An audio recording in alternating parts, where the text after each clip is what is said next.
Okay, we have one more. We have one more, like, somewhat unserious candidate. Although, should he really be an unserious candidate? Because here's the case, right?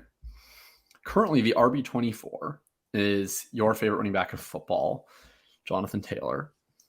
He's at 11.9 points per game. Okay, naturally.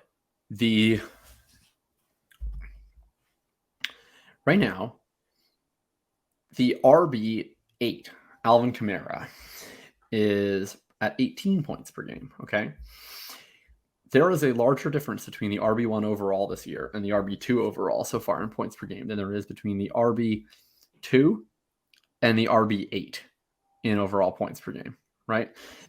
We're talking like a 25% additional value over replacement from the RB24 on the season.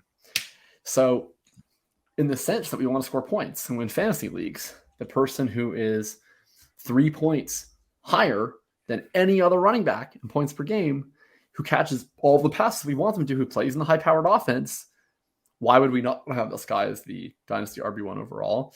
Why is Austin Ekeler not in the conversation for Dynasty RB1 overall?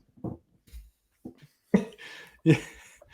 I know that you said this is a non-serious one, but honestly, like, he's scoring like Christian McCaffrey used to. It's a little bit serious. Like, he's literally scoring 25 points per game, which is what Christian McCaffrey used to score. And this was the type of ceiling that McCaffrey was a little higher, but this is the type of ceiling that we should probably actually be chasing. The only problem with Austin Ekeler is that, again, we are chasing unsustainable touchdown rates. He's got 10 touchdowns in 8 games, which is completely absurd. He's got 60 receptions already this year. 60. That is a crazy number for halfway through the season on a running back. And he's getting a 21% target share. Mike Williams, Keenan Allen, both been hurt. They made Josh Palmer, I think that was his name. I actually don't even know what his name is. Is that his name? The guy's had 100 receiving yards last year. Josh Palmer? Was that Josh Palmer? Yeah, it was. Yeah.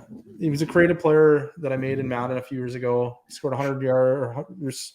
Scored 100 receiving yards last year. Is indeed a decent wide receiver 3 if Keenan Allen or Mike Williams is this time. Yeah.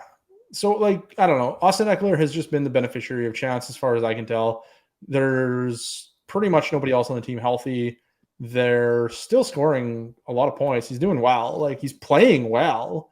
But this 25 points per game is probably not going to continue. I can't imagine a world in which he scores 20 touchdowns year over year. He did score 20 last year, so it's possible. But, man, like, that is pretty wild. The bigger concern is the receiving. Like, he's got 60 receptions. Last year he had 70. So, like, he's almost equaled his season production last year already. And I think a lot of that probably has to do with Mike Williams and Keenan Allen literally not playing basically all this year. Mike Williams played a little more, but he's not quite what Keenan Allen is. Anyways, like, get out of here. He's also 28 years old. It's 27 years old. Yeah. 27.4. My mistake. Yeah, 27.4. His value upside. Look, here's the best argument for why Austin Ekeler is the Dynasty overall RB1. And this, unlike the other guys like Nick Chubb and Dameon Pierce, I think are sells. I don't actually think Austin Ekeler is necessarily a sell. I just think he's a Dynasty RB1 overall. The issue with Ekeler is that nobody thinks he's a Dynasty RB1 overall, and he's currently scoring 3 more points per game than any other running back in football.